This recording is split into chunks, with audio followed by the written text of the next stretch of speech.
The Great Hall of the Galactic Council was silent. 300 alien leaders sat in a perfect circle.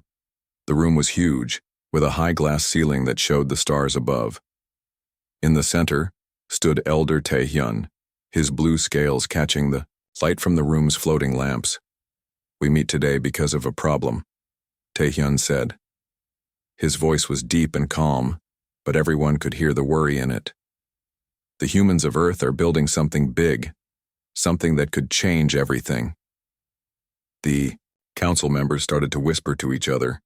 Humans were new to space travel. Most aliens thought of them as strange, young creatures who had just learned to leave their planet. But now, it seemed, they were doing something that made even the oldest space travelers worried. Tae-hyun touched a small device on his wrist. A big three-dimensional picture appeared in the air above him. It showed Earth, the human home planet with many large structures floating around it. "These are the newest pictures from our watchers," he said. "The humans call this Project Stellar. Reach.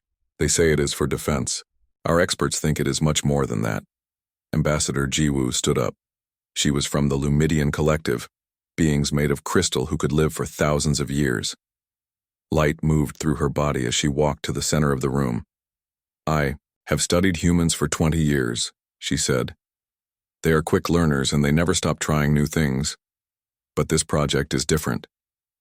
She waved her hand, and the picture changed to show more detail of the human structures.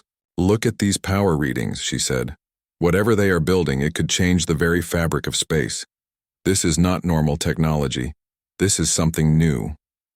The room got louder as more council members began to talk at once. Some sounded angry, others afraid. Elder Minseo, one of the oldest members of the council, raised his hand for quiet. He was from the Varathi Empire, a race of tall, thin beings with 4 arms and skin like tree bark. "We have seen young races come and go," Minseo said slowly. "Some grow too fast and hurt themselves.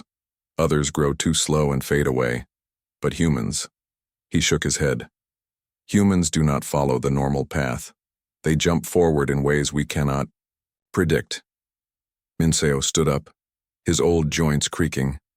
"I say we must warn the other powers who live near human space, especially the Arcani Dominion. If humans are planning something dangerous, the Arcani should know. Their worlds are closest to Earth." The council members voted quickly. Most agreed with Minseo. 3 ambassadors would go to speak with the Arcani and other groups near human space: Jiwoo the Lumidian, Dongyun the Terrellian, and Yuna the Aquarid. After the meeting, the 3 met in a small room to plan their trip. Dongyun was tall and strong, with gray skin and a face that showed no emotion. Terrellians were known as great planners and fighters. "The Arcani will not be easy to convince," he said. "They think they are the strongest power in that part of space. They will not want to hear that humans might be a threat." Yuna nodded. She was young for an ambassador, with blue-green skin that seemed to flow like water. Aquarids were good at understanding how other beings thought and felt. "The Arcani are proud," she said, "but they are also smart. If we show them good proof, they will listen." Jiwoo's crystal body glowed softly in the dim room. "I have brought all the data we have," she said. "Pictures, power readings, even some human communications we have picked up. It should be enough to make them take this seriously." The next day, they boarded a council ship called the Star Seeker. It was small but fast, perfect for their mission. As they prepared to leave, Elder Tae-hyun came to see them off. "This mission is very important," he told them. "What humans are doing could change the balance of power in the galaxy. The Arcani must be warned, but be careful. They might see this as a chance to attack the humans first." "We will be careful," Dongyun promised. "We want to prevent trouble, not start it." As the ship lifted off, Yuna looked out the window at the council world below. It was beautiful, with its blue oceans and white clouds, not unlike Earth itself.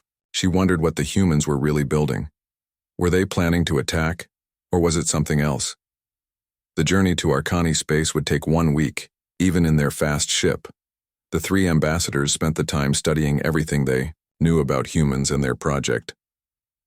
"Look at this," Jiwoo said on the third day. She showed them a report on a screen.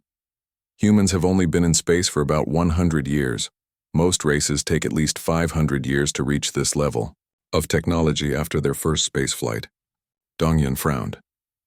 "That is not normal," he said. "No wonder the council is worried." Yuna was looking at pictures of humans. They came in many colors and sizes, but all had 2 arms, 2 legs, and hair on their heads. "They look so simple," she said, "but their minds must be very complex to advance so quickly." On the 5th day of their journey, their ship's computer picked up a message. It was from Earth, sent to all planets in human space. Jiwoo played it for them. A human woman appeared on the screen. She wore a blue uniform with small metal stars on the shoulders. "This is Admiral Minji of the United Earth Defense Force," she said. "Project Stellar Reach has entered its final phase. All ships are advised to stay clear of the test area. The first activation will happen in 3 weeks. This will be the beginning of a new age for humanity and, we hope, for all intelligent life." The 3 ambassadors looked at each other with worry. 3 weeks, Dongyun said. "That is not much time." What does she mean by a new age for all intelligent life? Yuna wondered. Jiwoo's crystal body flickered with nervous light. "We must hurry," she said. "The Arcani need to hear this. Whatever the humans are planning, it's happening soon." The Starseeker pushed its engines harder, racing through space toward Arcani territory. On the ship's main screen, they could see their destination, Nexus Station, a massive space station at the edge of Arcani space where representatives of many worlds met to trade and talk. It was there they would meet Supreme Commander Hyunjin of the Arcani Dominion. They hoped he would listen to their warning. They hoped there was still time to prepare for whatever humanity was about to do. As they approached Nexus Station, Yuna felt a strange feeling, like standing on the edge of a high cliff. Something big was about to happen. The galaxy was about to change, and it all depended on what the humans were really up to with their mysterious project. The Starseeker slowed as it reached the station. Their mission had begun. Nexus Station hung in space like a giant metal flower. It was huge, with 5 arms stretching out from a round center. Ships of all sizes and shapes moved around it. The Starseeker slowed as it approached one of the docking areas. "Welcome to Nexus Station," said a flat voice over the ship's speakers. "Please state your business." "We are ambassadors from the Galactic Council," Dongyun replied. "We have an urgent meeting with Supreme Commander Hyunjin of the Arcani Dominion." There was a long pause. Then, "Confirmed. You are expected. Proceed to Dock 17. The ship moved slowly to the assigned dock. As they prepared to leave their ship, Jiwoo turned to her companions. "Remember," she said, "the Arcani are warriors. They respect strength and clear speaking. Do not show fear." Dongyun nodded. "And do not stare at their eyes. They see it as a challenge." "I've studied their culture," Yuna said. "We should bow slightly when we meet the Supreme Commander. It shows respect without weakness." The 3 ambassadors walked from their ship into the station. The air smelled strange, a mix of many alien scents. The walls were made of dark metal with bright lights overhead. 2 Arcani guards waited for them. They were tall with hard, shiny skin that looked like armor. Their eyes were large and had many colors like the inside of a seashell. "Follow us," one guard said. His voice was rough and clicking. The 3 ambassadors followed without speaking. They walked through long hallways and past many different kinds of aliens. Some looked almost like humans. Others were completely different. Some floated in the air, others moved on many legs, and some rolled on wheels. Finally, they reached a large door with symbols cut into the metal. The guard stopped. "Wait here," one said. "The Supreme Commander will call for you." They waited in silence. Yuna looked at her friends. Jiwoo stood perfectly still, light moving through her crystal body. Donghyun's face showed nothing, but his hands were tight at his sides. They were all nervous. After 10 minutes, the door opened. A voice said, "Enter." The room inside was large and plain. The walls were dark gray with weapons hanging on them, strange guns, long blades, and things the ambassadors didn't recognize. In the center was a round table made of black stone. Supreme Commander Hyunjin stood on the far side. He was taller than the guards, his skin darker and marked with red lines. Behind him stood 6 more Arcani, all wearing what looked like battle armor. "Council representatives," Hyunjin said. His voice was deep and slow. "Why have you come to Arcani space with such urgency?" The 3 ambassadors bowed slightly as Yuna had suggested. Dongyun stepped forward. "Supreme Commander, we bring important news," he said. "The humans of Earth are building something of great power. The Council believes you should know about it." Hyunjin's eyes shifted colors from green to orange. "Humans?" he said. The word sounded like a laugh. "The soft creatures who have barely left their world? What could they build that would concern the mighty Arcani?" Jiwoo moved forward, her crystal body making a soft sound on the floor. "Supreme Commander, please look at this evidence." She held out her hand, and a small device projected a 3-dimensional image above the table. It showed Earth, surrounded by the structures they had seen before. Numbers and symbols appeared next to the image, showing power readings and other data. "The humans call this project Stellar Reach," Jiwoo explained. "They claim it is for defense, but our scientists believe it could affect subspace itself." "Subspace?" One of the Arcani behind Hyunjin spoke up. "That is impossible. No race has ever been able to directly manipulate subspace." "Yet the energy readings suggest that is exactly what they are attempting," Jiwoo replied. She waved her hand, and the image changed to show close-ups of the human structures. Hyunjin moved closer to the image, studying it. "When did they begin building this?" "Only 2 years ago," Yuna said. "They work very fast."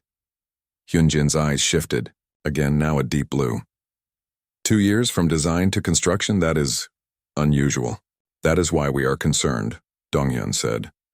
"Humans advance more quickly than any species we have ever known. What takes others centuries, they do in decades." Hyunjin waved his hand, and the image disappeared. "What do you expect the Arcani to do with this information? Attack the humans? That would be dishonorable to strike at a weaker race out of fear." "We do not suggest attack," Yuna said quickly. "Only preparation. We intercepted a message from Earth. Their project will be active in 3 weeks. Whatever it does, it will happen soon." Hyunjin was silent for a long moment. Then he touched a symbol on his wrist. The image of Earth appeared again, but different. Now it showed many Arcani ships around the planet. "Our battle fleet could reach Earth in 10 days, he said. "We could destroy these structures before they are completed." The 3 ambassadors looked at each other in alarm. This was not what they wanted. "Supreme Commander," Donghyun said carefully, "we do not yet know if the human project is a weapon. It could be something else." "Like what?"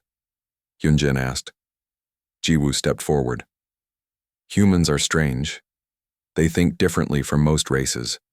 Perhaps they are building something new, something we have not thought of." Yuna added, "We came to warn you so you could watch and prepare, not to start a war." Hyunjin was quiet again. Then he waved his hand and the image of the fleet disappeared. "Very well," he said. "I will send scouts to watch Earth from a distance. If the humans show any sign of threat to Arcani space, we will act." He looked at each of the ambassadors. "But if this is nothing, you have wasted my time. The Council should be careful about spreading fear." "Thank you, Supreme Commander," Donghyun said with another small bow. As they turned to leave, Hyunjin spoke again. "Wait. Tell me more about these humans. How could such a young race build something that worries the ancient council?" Yuna looked back at him. "That is what makes humans different, Supreme Commander. They do not accept limits. When told something is impossible, they try harder to do it." Hyunjin's eyes shifted to a deep purple. "Interesting. Perhaps I should meet one of these humans myself." The ambassadors left the room and were escorted back to their ship. As they walked, Dongyun spoke quietly. He did not take the warning as seriously as I hoped, he said. No, Jiwoo agreed. But he is curious now. He will watch the humans closely. I'm worried, Yuna said. If the Arcani decide the humans are a threat, they might attack without warning. That could start a war. Then we need to learn more about what the humans are really doing, Dongyun said. We should go to Earth ourselves. The others looked at him in surprise. Is that allowed? Jiwoo asked. The council rarely sends representatives directly to new worlds. This is too important to follow normal rules, Dongyun replied. We must see Project Stellar Reach with our own eyes. As they reached their ship, they made their decision. They would send a message to the council about their meeting with Hyunjin. Then instead of returning home, they would set course for Earth to find out what humanity was really up to. The Starseeker moved quietly through space. It had been 4 days since the meeting with Supreme Commander Hyunjin. The 3 ambassadors had sent a message to the council about their plan to visit Earth. The reply was not what they expected. The council does not approve your mission to Earth, Taehyun's message said. But they also do not forbid it. Act with care. Do not let the humans know who you are. That's strange, Yuna said after they heard the message. Why would the council not make a clear decision? Politics, Dongyun said with a small smile. If we succeed, they can claim they supported us. If we fail, they can say we acted alone. Jiwoo's crystal body glowed softly in the dim light of the ship. We need a place to hide near Earth, she said. Somewhere we can watch without being seen. Dongyun nodded. Earth's moon has old mining stations. Some are empty now. We could use one as our base. 2 days later, they reached the edge of the human solar system. They moved slowly, using the Starseeker's cloaking system to hide from human sensors. Soon they saw Earth in the distance, a blue and white ball against the black of space. Around it were the structures they had come to study. Look at that, Yuna said, pointing at the screen. They're even bigger than I thought. The structures were huge metal rings, floating in a careful pattern around Earth. Smaller ships moved between them, carrying materials and workers. Energy beams connected some of the rings, creating a web of light. Let's get to the moon before we're spotted, Dongyun said. He guided the ship toward Earth's gray, round moon. They found an old mining station on the far side of the moon, where humans rarely went. The Starseeker landed quietly in a large cave that had once been a hangar. Inside the old station, they set up their equipment. Jiwoo created a system to intercept human communications. Dongyun set up sensors to monitor the energy from the rings. Yuna studied human news and information broadcasts to learn more about their culture. Listen to this, Jiwoo said on their second day at the station. She played a recorded message she had intercepted. Progress report for Project Stellar Reach, a human voice said. Ring 7 is now at 89% completion. Power systems for Rings 1 through 5 are fully online. First test of the complete network is scheduled for next Wednesday at 0900 hours. Next, Wednesday, Dongyun said. That's only 8 days from now. I still don't understand what these rings do, Yuna said, looking at the images on their screens. They're not weapons as far as I can tell. But what else could they be? They continued to watch and listen. Days passed. They learned more, but still didn't understand the true purpose of the rings. On the 5th day, they intercepted an important communication between 2 human leaders of the project. Director Sunwoo, the calculations for Ring 10 show a power variance, a woman's voice said. We need to adjust it before the test. Can you fix it in time, Chief Engineer Jiye? A man replied. Yes, sir, but it will be close. The quantum displacement field has to be perfectly balanced. Quantum displacement? Jiwoo said, her crystal body flashing with surprise. That's impossible technology. It's only a theory. What would it do? Yuna asked. Jiwoo thought for a moment. In theory, it could bend space itself, create shortcuts between distant points. Like our subspace travel lanes? Donghyun asked. Much more powerful, Jiwoo said. Our lanes still take weeks or months to travel through. Quantum displacement could make the journey instant. They listened to more of the conversation between the human leaders. If we complete the array on schedule, Chief Engineer Jie was saying, we can open the first stable wormhole by the end of the month. And the council species will never see it coming, Director Sunwoo replied. His voice sounded pleased. For too long they've kept us isolated in this corner of the galaxy, treating us like children. That ends now. The three ambassadors looked at each other with alarm. They know about the council? Yuna said, surprised. We thought humans didn't know about galactic politics yet. And they sound angry, Dongyun added, like they feel the council has held them back on purpose. Have we? Yuna asked quietly. Has the council been keeping humans isolated? Neither of her companions answered. They all knew the truth. The council often slowed the progress of young species, believing it was safer for them to develop slowly. Need to warn both the council and the Arcani right away, Dongyun said. Whatever the humans are planning with these wormholes, it's happening soon. As they prepared to send a message, their sensors picked up a strange energy reading from Earth's orbit.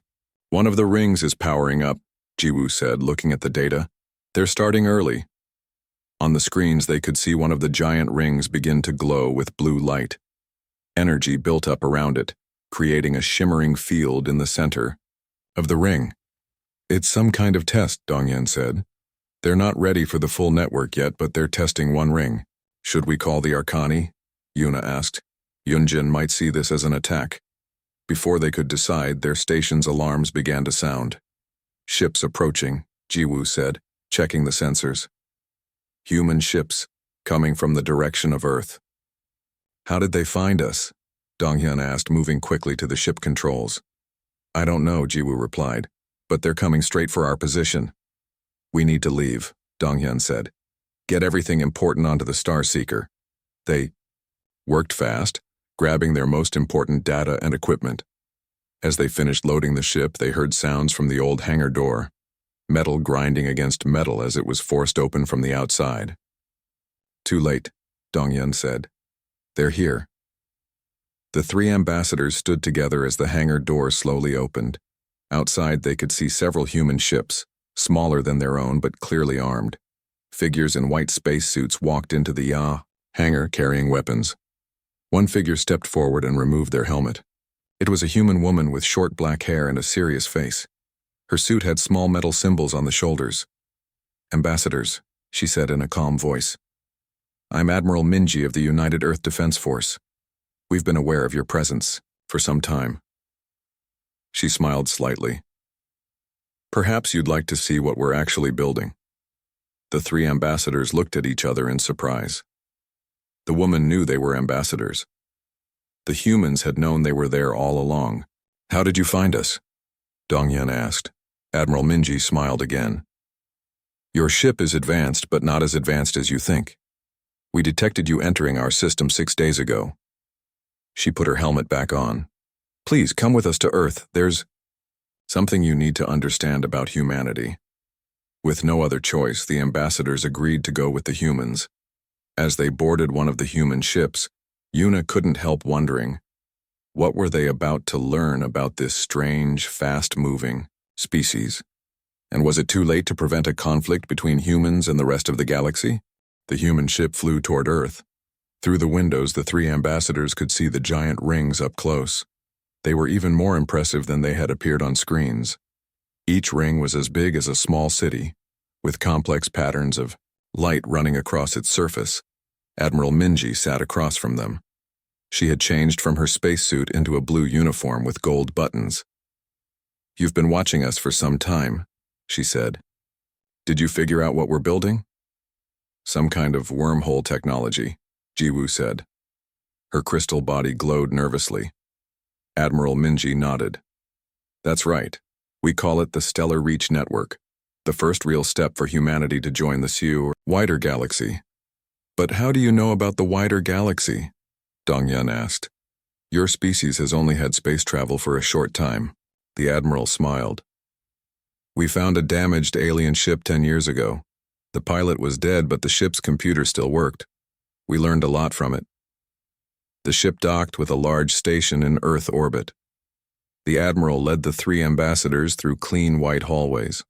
Other humans watched them with curious eyes, but no one seemed afraid of the aliens. They entered a large room with windows looking down at Earth. 3 more humans waited for them there. A tall man with gray hair, a woman with light brown skin and glasses, and a younger man with a kind face. "Let me introduce you," Admiral Minji said. "This is Project Director Sunwoo, Chief Engineer Jihye, and Dr. Wu Jin, our lead xenobiologist." The 3 humans bowed slightly, just as the ambassadors had done when meeting Hyunjin. Director Sunwoo stepped forward. "We've been monitoring council communications," he said. His voice was calm and direct. "We know you think we're dangerous." "Are you?" asked Yuna. Director Sunwoo gestured to a large screen on the wall. It lit up, showing a picture of the ring network around Earth. "Let me show you what we're really building." The picture changed to show the rings with lines connecting them to different points in space. "This is the Stellar Reach Network. It's not a weapon. It's a transportation system, using quantum displacement," Jiwoo said. Chief Engineer Jahi looked surprised. "Yes. You understand the technology?" "Only in theory," Jiwoo replied. "No one has ever made it work." "Until now," Jihye said with pride. "The first test of a single ring was successful this morning. We created a small, stable wormhole for 30 seconds. "But why build this?" Dongyun asked. "And why keep it secret from the council?" Director Sunwoo's face turned serious. "Because the council has kept interstellar travel deliberately slow and limited. The subspace lanes you've established take months to cross even short distances. We've found a way to travel instantly." Dr. Wu Jin stepped forward. He had a soft voice but spoke clearly. "You have to understand something about humans. We evolved on a world full of danger and competition. It made us quick to adapt, always, looking for better solutions. And sometimes aggressive," Donghyun said. "Yes," Wu Jin agreed. "We can be. But those same qualities drive us to solve problems others think impossible." Admiral Minji gestured for them to follow her to the windows. Below them, Earth turned slowly, blue oceans and green lands partly covered by white clouds. "Look at our world," she said. "For thousands of years we fought each other, but now for this project, we've put aside our differences." "Do you know why?" The ambassadors didn't answer. "Because we understand something important," she continued. "The galaxy is huge and mostly empty. The real enemy isn't each other. It's distance. It's isolation." Director Sunwoo touched a control and the screen changed again. Now it showed a strange pattern of signals. "We've been listening to the space between galaxies," he said. "We picked up these signals 3 years ago. They're not natural." "What are they?" Yuna asked, looking at the strange pattern. "We don't know exactly," Dr. Wu Jin said. "But they're moving this way, from the dark space beyond our galaxy. And they don't seem friendly." "Something is coming," Director Sunwoo said simply. "Something old and dangerous. The Council's slow, careful approach to galaxy travel won't prepare us in time." The ambassadors looked at each other. This was unexpected. The humans weren't building weapons to attack others. They were preparing for something worse. "Why didn't you just tell the Council about these signals?" Dongyun asked. "Would they have believed us?" Chief Engineer Jihye asked. "A young species, barely into space, claiming to have found a threat that their sensors missed? And would they have let us build the Stellar Reach Network?" Director Sunwoo added. "Or would they have told us to wait, to develop more slowly to follow the normal path?" The 3 ambassadors were quiet. They knew the answer.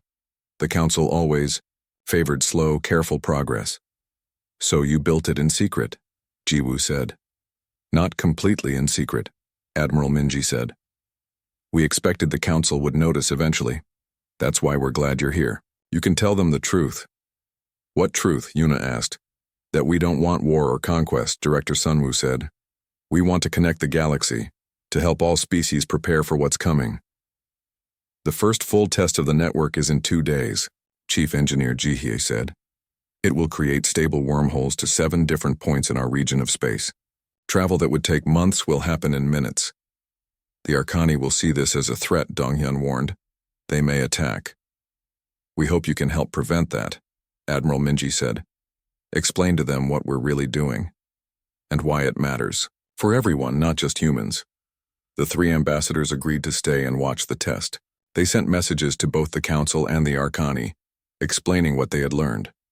The Council responded with concern but agreed to wait. The Arcani did not reply. 2 days later, they stood with the human leaders in a control room, watching.